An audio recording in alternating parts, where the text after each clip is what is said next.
એમાં પપ્પા એક સવાલ પૂછું? હા પૂછ.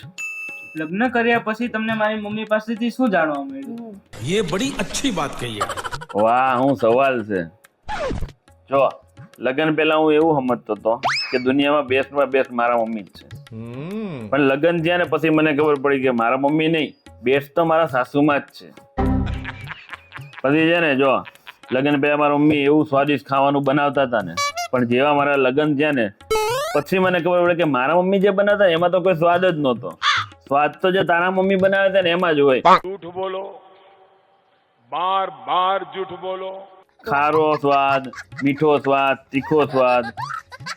ત્યારે જયારે તારા મમ્મીએ બનાવેલું ખાવાનું ખાઈને પછી નક્કી થાય કે સવારમાં નળ પકડવો પડશે કે વહેલું જાગવું પડશે.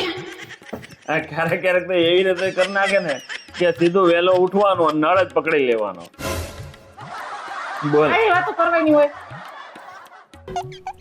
અને સગાવાળા, મારા સગાવાળામાં કોઈમાં કાંઈ નહીં. મારા સગાવાળા બધાય ખરાબ. સગાવાળા તો બધાય છે ને તારા મમ્મીને જ હારા આપ્યા છે.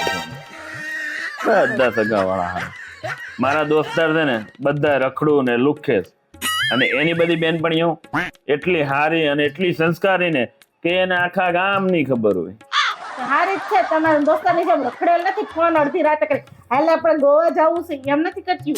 પણ ઈ તો હું કહું છું ને કે ઈ લોકો સીધો છે ને આજુબાજુ કોના ઘરે હું હાલે છે ને ઈ જાણે ફોન.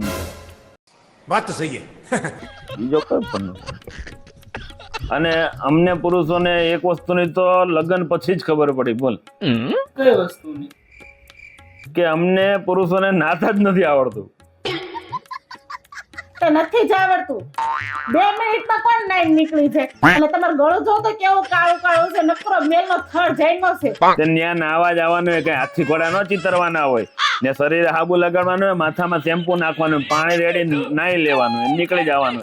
બીજું કઈ નહીં ને, કઈ ન જોવા બેવાનું કે હાબુ કઈ કંપનીનો છે, શેમ્પુમાં કયું લિક્વિડ યુઝ થયું છે, એની પર રિસર્ચ ન કરવાનું હોય કઈ. અને હજી એક વાત, અમને છે ને કોઈ વસ્તુમાં કઈ ખબર જ નથી પડતી.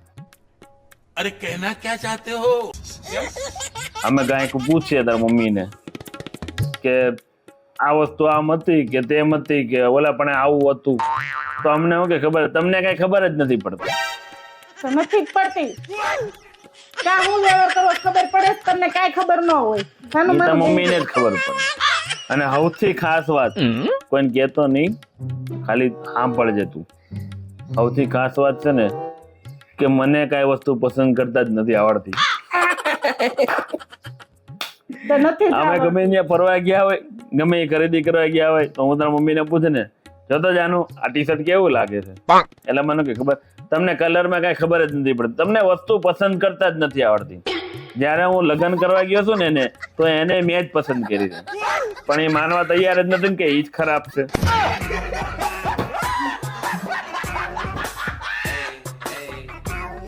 Women.